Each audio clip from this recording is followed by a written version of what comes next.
There is no such thing as a good or bad memory. There is a trend और untrained memory.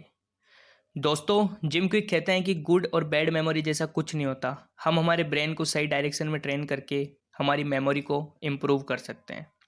तो दोस्तों, जब मैं अपने एकेडमिक्स में था तो इस बात से बहुत ज़्यादा परेशान रहता था कि बहुत पढ़ने के बाद भी मुझे कुछ याद नहीं रहता।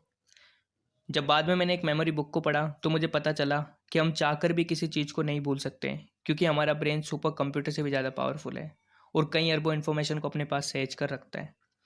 तो फिर हमें कुछ याद क्यों नहीं रहता? ये सच नहीं है। सच तो ये है कि हम किसी भी इन्फॉर्मेशन को भूलते नहीं हैं, बल्कि सही तरीके से नहीं रखने पर वो हमें याद नहीं आती। तो चलिए दोस्तों, आज मैं आपको किसी भी इन्फॉर्मेशन को हमेशा के लिए अपने ब्रेन में सेव करने की टेक्निक बताता हूँ।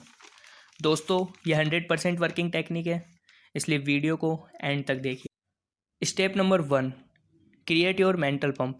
जिस तरह से हम किसी भी मूवी को देखने से पहले उसके ट्रेलर को देखकर उसका अंदाज़ा लगा लेते हैं, उसी तरह किसी भी चैप्टर को पढ़ने से पहले उसके टाइटल, टॉपिक्स और सब टॉपिक्स को देखना ज़रूरी है। टाइटल को देखकर आप उसे समझने की कोशिश करो। जैसे एग्जाम्पल लें अगर अपन, तो केमिस्ट्री में थर्मोडाइनमिक्स एक पार्ट है जिसमें थर्मो का मतलब हीट है और डायनेमिक्स का मतलब मोशन। इससे हमें यह अंदाज़ा लग गया कि पूरे चैप्टर में हीट के मोशन के बारे में दिया गया है। अब इसी तरह से टॉपिक और सब टॉपिक और टेक्स्ट बुक के क्वेश्चन को पढ़ें, इससे आपको चैप्टर के बारे में एक अंदाज़ा लग जाएगा। Step number 2, read paragraph थ्रूली। Mental pump create करने के बाद अब चैप्टर को पैराग्राफ वाइज पढ़ना शुरू करें। पैराग्राफ को लाइन टू लाइन पढ़ें, ना कि वर्ड बाय वर्ड। जब आप पैराग्राफ को पढ़ते जाते हैं तो उसके साथ इम्पोर्टेंट वर्ड को भी हाईलाइट कर लो।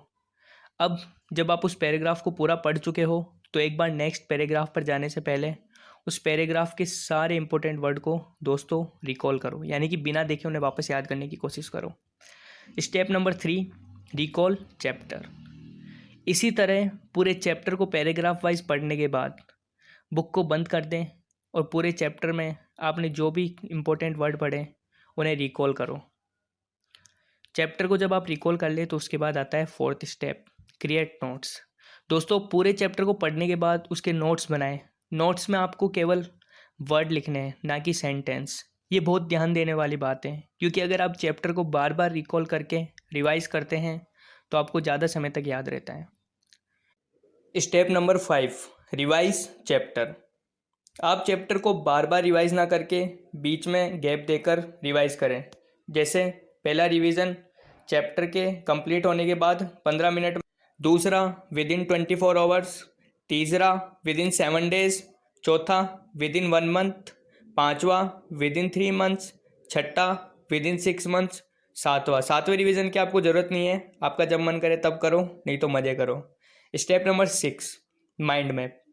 माइंड मैप एक बहुत ही पावरफुल टूल्स है जो कि कई बड़े मेमोरी मास्टर द्वारा यूज़ किया जाता है। जब आप चैप्टर को 2 से 3 बार रिवाइज कर ले तो आप उसका माइंड मैप बना सकते हैं। माइंड मैप बनाने के लिए आपको एक सेंटर आइडिया लेना है और उस आइडिया के चारों तरफ आपको अपने जो छोटे छोटे पॉइंट हैं उनकी ब्रांचेस बनानी है। अगर आप माइंड मैप के बारे में डिटेल में जानना चाहते हैं तो नीचे कमेंट बॉक्स में ज़रूर बताएं और इस वीडियो को लाइक शेयर कर दीजिए। और अभी तक भाई का चैनल सब्सक्राइब नहीं किया है तो देर किस बात की है, नीचे जाओ और दबा दो लाल बटन, और हाँ, घंटी दबाना मत भूलना।